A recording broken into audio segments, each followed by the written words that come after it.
Hello to my beautiful family of light, you wonderful beings of peace and joy and love and truth and trust and harmony. Welcome back. I'm happy to have all you new subscribers here, as well as those who have been with me now through 30 some videos. I really appreciate your coming back and enjoying them. This is going to be a little bit of a departure from what we've been doing. I've done that series of videos on incorporating your soul self into your daily life and what that looks like, what it would mean. Now, there's some instructions in there. There's some common sense stuff in there. What I really want to tell you is you being a soul having this human experience, when we begin to integrate how the soul communicates with us, how it wants to lead us, our lives change for the better. And I'm living proof. I'm a testament of proof to that. And it's an ongoing process. We climb mountains, and then we walk down, or we fall into big pits and pick ourselves back up. I think I was just telling you life has been a little messy lately. So anyhow, what this is my life through stories of how I got from being a data management coordinator for a major city in the Pacific Northwest to someone who deals with what cannot be seen. Things like I do intuitive guidance, and I even do remote energy work. I can work on your body from any place in the world. And I'm a master hypnotherapist. I do life between life as well as the life of the soul retrievals, ghost busting. As a hypnotherapist, I deal with things like grief and fear and those kinds of things. I do communications with the departed. So that's about as far away from logical, linear, rational data as you can get. And it's been a process, I will tell you that. So I've had tons and tons of people, my clients, students from classes, individuals from workshops, and I'm an international speaker, ask, how do you get from that logical, linear, rational mind to someone who can't even prove or see what you're dealing with? And the important aspect about that is my goal or mission with my purpose, with these videos, with everything that I do and have done for many years, is that it is everyone's divine birthright to have a one-on-one relationship with your guidance and your creator. As a child of the divine, you carry some of those genes in you. So that's explained in other videos, but that is the whole purpose. So I received the guidance this past weekend to produce some videos about my life stories, about my life and the progression of that, and how I got to this point. And when you begin to integrate the soul who is trying to communicate with you, there are major changes, and you let go of a lot of things that really don't serve a useful purpose anymore. So I've been called airy-fairy and stupid to believe such nonsense. I've been ridiculed. I've been scorned. Even when I got divorced, I had someone who didn't talk to me for 10 years because of their Catholic beliefs. And so, I've lost clients, and all because that what we cannot see, we just don't feel like we can trust. I'm here to tell you, once you get a first-hand experience, once you gain that experience, you will begin to understand that it is worth paying attention to. So what I want to do is start it's taken me 36 years, really. I've been a seeker of spiritual truth for many, many years, and that's my personal journey. And so I'm going to start with with a particular story that takes me back to 1984, I think. And this particular story seems to have started a little chain of events for me that didn't all pile up or happen at once. So let's get started. I was having trouble late 70s and early 80s in my marriage. Now, this is me, who's a working mom and, homemaker, someone who deals with the school, with maintenance of the vehicles, with doctor and dentist appointments and sports and all of that sort of thing. And I just wasn't getting, there was no fulfillment in my particular role other than being a mom. That's the greatest joy of my life.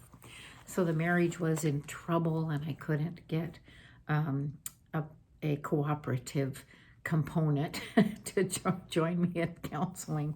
So I was becoming more and more frustrated, resentful. The pain and suffering was growing within me, and it had no outlet.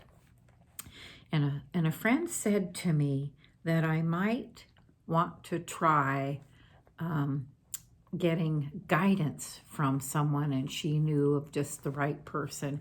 And so I took this name, and I think it took me several weeks to work up the courage to go see this individual.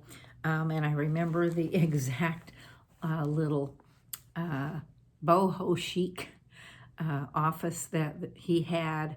Welcomed me in. We visited. He asked questions. I beat all around the mulberry bush and just really could not get to asking the question about my marriage and what I could possibly do about it.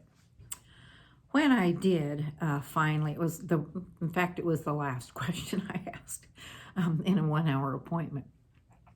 And I mentioned, that I felt very frustrated and getting more angry. And he walked me through a little exercise of calming myself, taking some deep breaths, closing my eyes, just focusing on the breathing, and then asked me to notice that there was a door in front of me without opening my eyes. So I sat with that idea planted in my brain for a minute, and sure enough, a door popped up. And he obviously could see what was going through my mind, because he said, I want you to walk towards the door. And I walked over towards the door, and I could see then that it was open. So I was in a grassy spot, and he said, what can you see? And I said, well, the door is open. And he said, do you want to go in? And I said, yeah, I do. So he said, go ahead. So I walked up a couple of steps, and I didn't go in. I stayed outside of even the casing. I stayed on one of the steps. There was one more step. And so we repeated that process of asking questions. And I said, when he said, where are you? And I said, well, this is my husband's office. And he said, and I do not want to, offend or harm anyone with this. This is my story. We all have our own beliefs. So he said, what do you see? And I said, well, it's floor to ceiling computers and monitors and equipment and manuals and books and papers. And he said, do you want to go in? And I looked, and I said, well, I want to, but I can't get in there. There's no room for me. And he said, well, just, tell me how you're feeling. And I said, well, I want to go in, but I can't. And he said, well, come down, away from the room and get back where you were. And he said, I want you to turn around away from that door. And I did. And he said, and I've still got my eyes closed and we're experiencing this thing together. And he said, I just want you, once again to just leave that door behind and take some deep breaths. So we took deep breaths and he said, okay, that's behind you now. And so I want you to imagine opening your eyes and looking around you and tell me what you see. And it took I felt like it took a couple of minutes. I'm sure it was, time moves slowly when nothing seems to be developing. And I finally said, well, I don't see anything. It's all just white. It was like a sheet of snow, floor to ceiling, the sky, the ground, everything. There was nothing, no color, no shapes, nothing. And he said, I want you to notice that this is your canvas. He said, this is your life. You get to take this blank slate, this blank canvas, and go live your life painting your experiences and whatever fun and adventures, come your way. It's your life. This is your canvas. That was the most profound thing anybody had ever said to me up to that point that I recall. As an adult, we run through phases in our lives, stages. And as an adult, that was very, very profound, very profound. So what I want to do now is tell you that over the next couple of years, I continued to wrestle with the fact that I felt like I needed an escape route. I was raised Catholic, and Catholics were taught, I was taught, that you made your bed, you're going to lie in it the rest of your life. And it's a sin to think otherwise. And so, you struggle with all these constraints that have been placed around what your mind is wanting of you. It's wanting out of this corral. I felt like a caged animal sometimes. Now, this is not a criticism of the relationship. This is just an observation from this point at this age of what I was experiencing in terms of suffering. And I was putting on weight. I was losing sleep. I was becoming normally a happy disposition, and I was really becoming a snappy and crabby and crappy. So things were happening that were piling up. Well, a couple of years went by, and I was reminded of something, and so now I have to take a leap back. And that backwards is going to take us to 1975, where I will start the next piece of this story. I had been dating this fellow for a couple of years and just enjoying each other's company. We were both working people. We saw each other frequently, and I had also was playing softball and that sort of thing, and so I had other activities. Well, I got pregnant, and what I realized as I became aware that I was pregnant was that this was not marriage material that I had invested some time in. And I can say that now, if I had been more wise, right? If only. Well, so I didn't say anything to him, and it was about 3.5 months, pretty close to 4 months, when I ran into one of his sisters and I had actually cut off the relationship once I found that out, and other things were going on that made that convenient, or I made up lies. At that point, I wasn't opposed to doing that in order to spare somebody from having to deal with something that only I wanted. Would keep. I wasn't going to do anything about getting rid of this child. It was only a couple of days, and I get this frantic phone call, which I answered and wanted to meet with me, and then I knew right away his sister had figured it out, and I was in trouble. So over the next couple of weeks, he pretty much did everything he could, including stand on his head, I think. And we were at breakfast one Saturday morning, and he got down on one knee, took my hand, and he said, "We have got to at least try to make it work." I had been, under the premise it was not going to work. There was no way this could, possibly work. So I sat there for a minute wanting to be responsible, and the words that came to my mind were, "This relationship will become destructive, and when that happens, I'll have to leave." And I let out a deep sigh, and he said, "That's, let's just see what we can do till then." So we got married.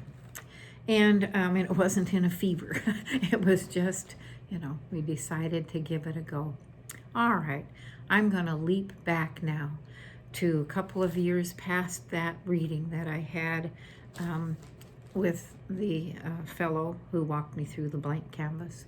And I woke up one night, and remember, I was struggling. Woke up one night in the middle of the night, sat up. I was sweating profusely. I was shaking. I was hyperventilating. I had had a dream that absolutely was horrified by and could not believe what I had seen. I mean, it was a total nightmare. A body had been mutilated, and there was blood and guts everywhere. And I just couldn't understand why in the world I'd never had a dream like that. So once I calmed down, I made the decision that I was going to go back into that dream and find out the rest of the story. Who was that and what had happened? And so my head hit the pillow, and I apparently went into back into the dream. And this time it was pitch black. A light bulb dropped down from the ceiling, just like something that you've seen on TV in an interrogation room. Can't see a thing except this light bulb. It shone on the feet and began to work its way up the body, and I was watching this. I was experiencing it, and I was a bit anxious, but I was also very curious. And it went up past this open abdomen. This whole torso was just open and mercilessly mutilated. And then the light shone on the face, and it was my husband. And I gasped and held my breath as a voice said to me, "Is this destructive enough for you?" Whoa. Okay. So what I understood from that, and this is where the integration of the soul comes in, which I have not done at this point, but because of this sequence of experiences that I'm having, this is what I call a culminating event that lets you know that something bigger than you and me is at work in our lives, in this case, in my life. So it took me it still took me a few more years. It was 3 years after that. I knew from that it was time for me. I had passed time for me to go, and that our relationship had indeed become destructive. It took me several more years to realize that he was suffering as much as I was. And that was really hard. I thought I was the one who was giving it the most effort and trying everything I possibly could. And guidance was telling me, you did this to him. And I had to really eat crow, and was so humbled and remorseful, and really wanted to beg his forgiveness. Okay, so it took 3 more years for me to file for the divorce. And what happens during that time? You've had these profound experiences that have led you to an awareness that it's time to go and to move on, but you still have your daily life to deal with. I'm not accustomed at this point to hearing my guidance in this way, but I'll never forget that voice, and it does talk to me as time goes on. So you keep working. I'm raising a child. I'm commuting an hour and a half to work each in the one way. So 3 hours of commute. I've got keeping up with that, and sports after school, and all of the whatever's going on during school.